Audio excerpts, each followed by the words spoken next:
Amigos do Tricolor.com, eu hoje estou aqui com o Jackson Vasconcelos, que é o coordenador, superintendente administrativo, executivo do Fluminense. Executivo, o diretor executivo do Fluminense. Do Fluminense Futebol Clube.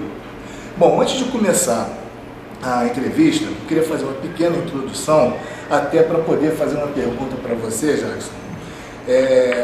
No ano de 2010, no decorrer do processo eleitoral do Fluminense, eu trabalhava no Fluminense Etc., ao lado do Marcelo Vieira, e eu lembro que nós tivemos uma reunião na véspera de um debate que nós iríamos realizar, que era um debate presidencial, entre os candidatos da presidência do Fluminense, e na ocasião, por algumas razões que não vem ao caso agora, houve uma desistência, e a educação, a deferência com que nós fomos tratados na ocasião, pela candidatura do Peter, pelo Jackson, que era coordenador político, não é isso?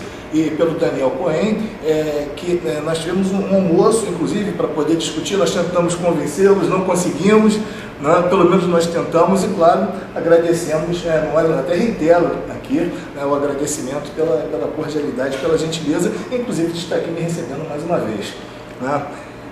E como naquela ocasião você entrou na campanha do Peter como coordenador político, a menos que eu esteja enganado, qual é a minha pergunta?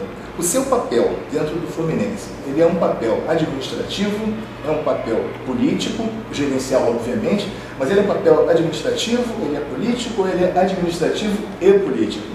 Para isso a gente precisa voltar um pouquinho no passado, Eu conheci o Peter por conta da campanha dele. Eu sou um profissional que forma a estratégia para campanhas eleitorais, para gestão de mandatos. E aí a gente começa a entender um pouco a coisa.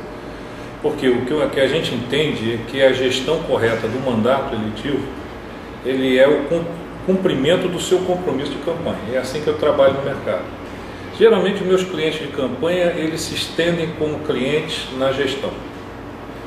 Com o Peter não foi diferente, mas eu conheci o Peter quando fui convidado para ser profissionalmente o orientador da campanha, não era nem o coordenador, eu fazia orientação da campanha, orientava desde as peças publicitárias a estratégia, que era fundamental. E você citou um episódio aí que foi a questão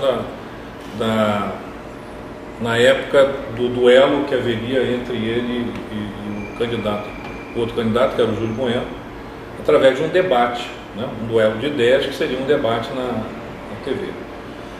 Na época, por questões estratégicas, a gente preferiu não participar daquele debate. E vocês também foram muito cordiais, elegantes, e entenderam os nossos motivos. Estrategicamente não era bom, por quê? Porque é ruim debater as ideias, ou porque é ruim o debate? Não. Porque naquele momento a gente estava formando a estrutura de comunicação da campanha. Então era fundamental que a gente tivesse tempo para isso. Então eu entrei na campanha naquele momento. Depois da eleição, eu voltei para a minha vida normal. Foi quando eu recebi um convite do Peter, que conheceu o meu currículo através do Ricardo Martins. E você abrisse um parênteses para falar um pouquinho desse currículo.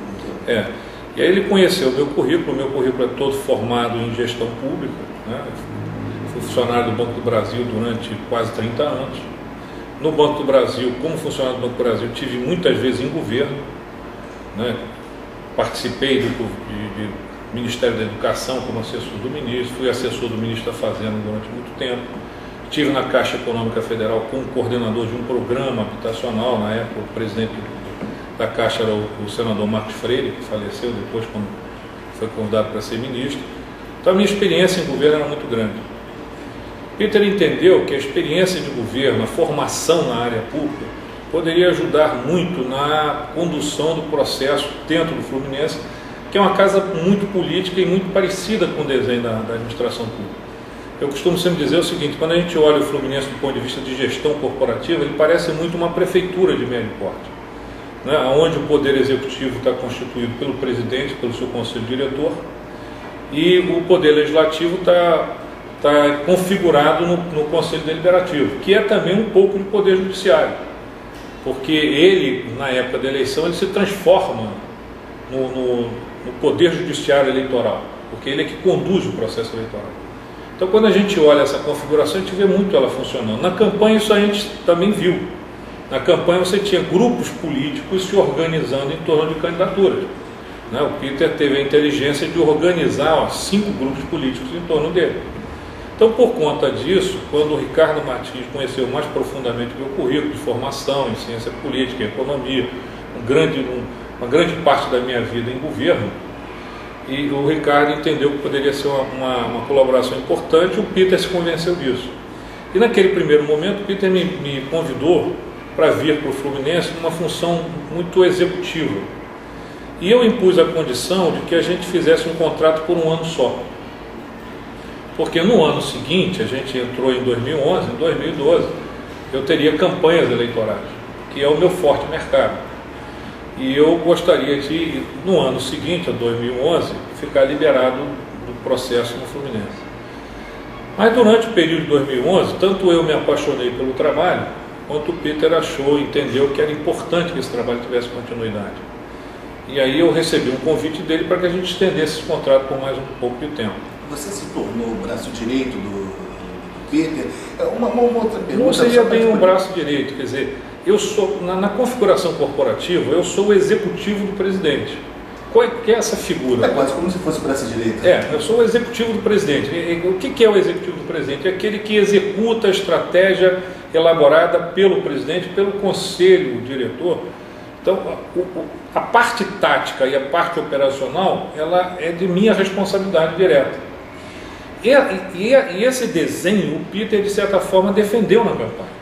Tem, de uma certa forma, você exerce o papel de blindagem do presidente? Ou seja, porque a gente que convive no meio político do Fluminense, que outras pessoas, as pessoas muitas vezes falam, não, o Jackson, ele é centralizador, ele é autoritário, ele manda mais do que o presidente, ou seja, todas essas coisas que a gente ouve, que sabe que tem um pouco de folclore, né? Mas tem essa coisa de blindagem, de você ser o cara que fica na gente frente para apanhar, não? Não, em primeiro lugar é o seguinte, ninguém manda mais que o presidente, isso é ilusão. E ninguém manda mais que o presidente por uma questão de natureza política. Estrutura, foi ele que ganhou a eleição. Quando foi para a rua quando foi disputar a eleição, discutir com o eleitor, com o sócio do Fluminense, o torcedor, quem ganhou a eleição foi o Peter. Ele é o poder constituído, então ninguém pode mais do que ele. E isso, do ponto de vista político, é fundamental. As ordens, as determinações são dele. Por isso é que eu digo que eu sou o executivo dessas ordens. Segunda coisa, a questão blindagem é uma questão forte de alguém que precisa de uma defesa. O Peter todo mundo já reconhece isso, já verifica isso com facilidade na conversa com o Peter. O Peter não precisa de blindagem. Ele é o grande líder desse processo, ele é o presidente do Fluminense e ele tem a capacidade de tocar o Fluminense com poucos. A minha função ela é muito operacional. Eu sofro, evidentemente, críticas, né, de ser centralizador, não ser centralizador, que são naturais. Por quê? Numa casa em desordem, ou você centraliza para poder, a partir dali, entender como a casa funciona e fazer ela funcionar, ou você não consegue administrar. E quando nós chegamos, o Fluminense é uma casa curiosa. Quando nós chegamos, o Fluminense não tinha nenhum instrumento de gestão. Nenhum. Eu não digo assim, tinha um aqui, um ruim ali. Ele não tinha nenhum instrumento de gestão. O Fluminense não conhecia o seu quadro de sócios.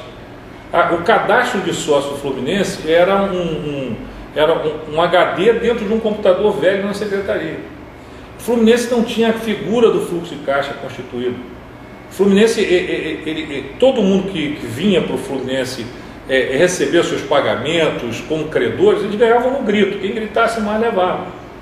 Então era uma casa que não tinha nenhum instrumento de gestão. A gente tinha que construir instrumento de gestão. Uma coisa que é importante ressaltar é que o Peter não chegou mudando todo mundo. Tanto é que você ainda tem hoje pessoas que vieram da gestão anterior e de outras gestões. Por quê? Porque aquilo que podia se aproveitar, se aproveitou.